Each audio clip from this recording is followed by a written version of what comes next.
حضرت زید بن عبداللہ اپنے باغ کو پانی دے رہے تھے تو کسی نے جا کے بتایا کہ حضور کا وصال ہو گیا۔ انہوں نے ایسے ہاتھ اٹھا لیے اور کہا اللہم اذہب بصری حتی لا ارا بعد حبیبی محمد احدا، اے اللہ مجھے اندھا کر دے، میری آنکھوں کی بینائی اچک لے۔ یہ آنکھیں رکھی ہی اس لیے تھیں کہ تیرے محبوب کو دیکھتا تھا، اب حضور چلے گئے ہیں تو میں نے ان چراغوں کا کیا کرنا ہے۔ حضرت حسان بن ثابت نے جو اس وقت اشعار کہے، وہ کہتے ہیں کاش کہ کوئی کالا سانپ مجھے ڈنگ مار جاتا اور میں دوسری سانس نہ لیتا۔ اور حضرت سیدہ فاطمہ کے جو قلب اطہر کی کیفیت تھی، سبت علیہ مصائب لو انہا سبت علی الایام سرنا لیالیا، میرے اوپر جو مصیبتیں ٹوٹ پڑی ہیں وہ اگر دنوں پہ ٹوٹ پڑتی تو وہ کالی راتیں بن جاتی۔ حضرت عمر رضی اللہ تعالی عنہ تلوار نکال کے کھڑے ہو گئے اور کہا کہ جس نے کہا نا حضور کا انتقال ہو گیا میں اس کی گردن اڑا دوں گا۔ تھوڑی دیر بعد حضور پرانی حالت کی طرف پلٹ آئیں گے۔ اب یہ کیفیت کتنی حساس تھی، ادھر منافقین نے چال چلنا شروع کر دی۔ انہوں نے کہا حضور کے دم سے ساری رونقیں تھیں، اب وہ چلے گئے تو اب کس نے نمازیں پڑھنی ہیں، اب کس نے روزے رکھنے ہیں، اب کون جہاد پہ جائے گا؟ جب وہ ہی نہیں رہے تو ساری کہانی ختم ہو گئی۔ تو انہوں نے اس طرح سے چال چلنا شروع کر دی اور حضرت عمر کہتے تھے کوئی بولے تو صحیح۔ کتنا نازک وقت تھا۔ اس وقت میں حضرت ابو بکر آئے رضی اللہ تعالیٰ عنہ، ان کا کلیجہ تو پھٹ رہا ہوگا، لیکن یہی موقع تھا حضور کے مشن کو، حضور کی فکر کو، حضور کے دیے ہوئے نظام کو سنبھالنے کا، اور اپنے جذبات کو کس طرح کنٹرول کیا ہوگا۔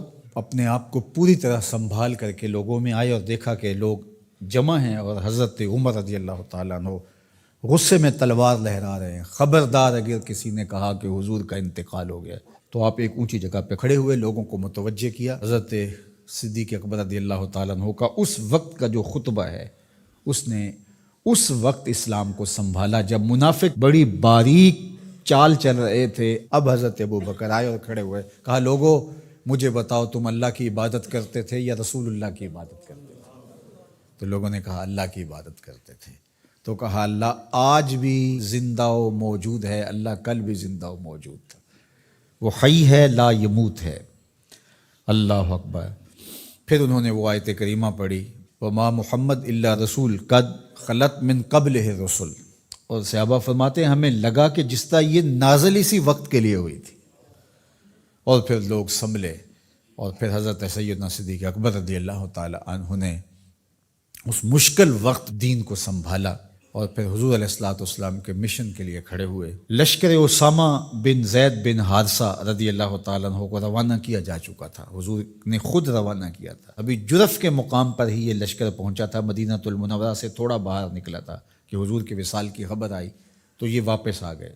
تو بعض صحابہ نے کہا کہ اب مدینہ المنورہ کے حالات وہ نہیں رہے، اطراف کے اندر قبائل سر اٹھا سکتے ہیں جو دبے ہوئے تھے، اب حضور کے وصال کی خبر پھیل گئی ہے تو کوئی مدینہ المنورہ پر حملہ نہ کر دے، اور بہترین جنگجو اس لشکر میں شامل ہیں، تو اگر حملہ ہو گیا تو پیچھے سے دفاع نہیں ہو پائے گا، تو لہٰذا اس لشکر کو حکمت یہ ہے کہ روک لیا جائے۔ حضرت صدیق اکبر رضی اللہ تعالیٰ عنہ نے کہا کہ نہیں، یہ حضور کا روانہ کردہ ہے، جا کے رہے گا۔ بلکہ آپ نے تاریخی جملہ کہا کہ اگر مجھے یقین ہو کہ جنگلوں سے جانور آ کے ہمارے جسم کی بوٹیاں بھی نوچ کے کھا جائیں گے، یہ لشکر پھر بھی روانہ ہوگا۔ لوگوں نے حضرت عمر سے کہا کہ ضرور لشکر کو روانہ کریں، لیکن حضرت ابو بکر رضی اللہ تعالی عنہ سے اتنا کہیں کہ امیر لشکر کو معزول کر کے کوئی اور قریشی سردار بزرگ اس کا امیر بنا دیا جائے۔ 9 عمر لڑکا ہے، دوسرا غلام زادہ ہے، تو بڑے بڑے قریشی سردار اور جنگجو ان کی قیادت کو قبول کرنے سے انکار نہ کر دیں، تو وہ گئے اور جا کے کہا کہ بڑے بزرگوں کی یہ رائے ہے کہ آپ ضرور لشکر کو روانہ کر دیجئے، لیکن اتنا کیجئے کہ امیر لشکر کو تبدیل کر دیجئے۔ حضرت صدیق اکبر کے چہرے پر جلال آ گیا اور آپ نے جو جملے کہے وہ اتنے سخت تھے، ثقلت امک یا ابن خطاب، اے خطاب کے بیٹے تیری ماں تجھ کو روئے۔ استعملہ رسول اللہ وقد تامرنی ان اعزلہ، ان کو امیر لشکر اللہ کے رسول نے مقرر کیا ہے اور میں کون ہوتا ان کو معزول کر دوں؟ کہا لشکر جائے گا، اسامہ بن زید کی قیادت میں جائے گا، جس نے جانا ہے جائے، جس نے نہیں جانا میں کوئی پرواہ نہیں ہے، چونکہ ان کو امیر لشکر اللہ کے رسول نے مقرر کیا۔ اللہ اکبر۔ پھر جب لشکر اسامہ کو روانہ کیا حضرت صدیق اکبر نے تو حضرت اسامہ کے گھوڑے کی باک اپنے ہاتھوں سے پکڑی اور اسامہ کو اوپر سوار کیا رضی اللہ تعالیٰ عنہ کو، اور نیچے ساتھ پیدل چلے، اللہ اکبر، اور ساتھ یہ کہتے جاتے تھے اسامہ تو وہ ہے جس کو میرے رسول نے مقرر کیا ہے۔ اور پھر یہ لشکر کامیاب اور بامراد ہو کے لوٹا۔ تو یہ سیدنا صدیق اکبر رضی اللہ تعالیٰ عنہ کا حضور علیہ السلام کے فیصلوں کو من و عن قبول کرنے کا جذبہ تھا، جس انداز سے انہوں نے حضور علیہ السلام کی فکر پہ پہرا دیا، حضور کی تعلیمات کو اجاگر کیا اور حضور کے فرمان کو حرف آخر سمجھا، اور اس کے بعد انہوں نے اپنی رائے کو وہاں فنا کر دیا۔ صلح حدیبیہ کا موقع آیا تو 1400 اصحاب تھے، قریش نے کہا ہم عمرہ نہیں کرنے دیں گے، تو وہاں سے ایک معاہدے کے ذریعے واپس آنا ہوا۔ تو حضرت عمر نے کہا ابو بکر ہم دب کے صلح کیوں کریں، صلح کی شرائط تو برابر کی ہونی چاہیے۔ تو حضرت ابو بکر صدیق کا صرف ایک لفظ دیکھیے، انہوں نے کہا عمر کیا یہ صلح نامہ حضور نے قبول کیا ہے؟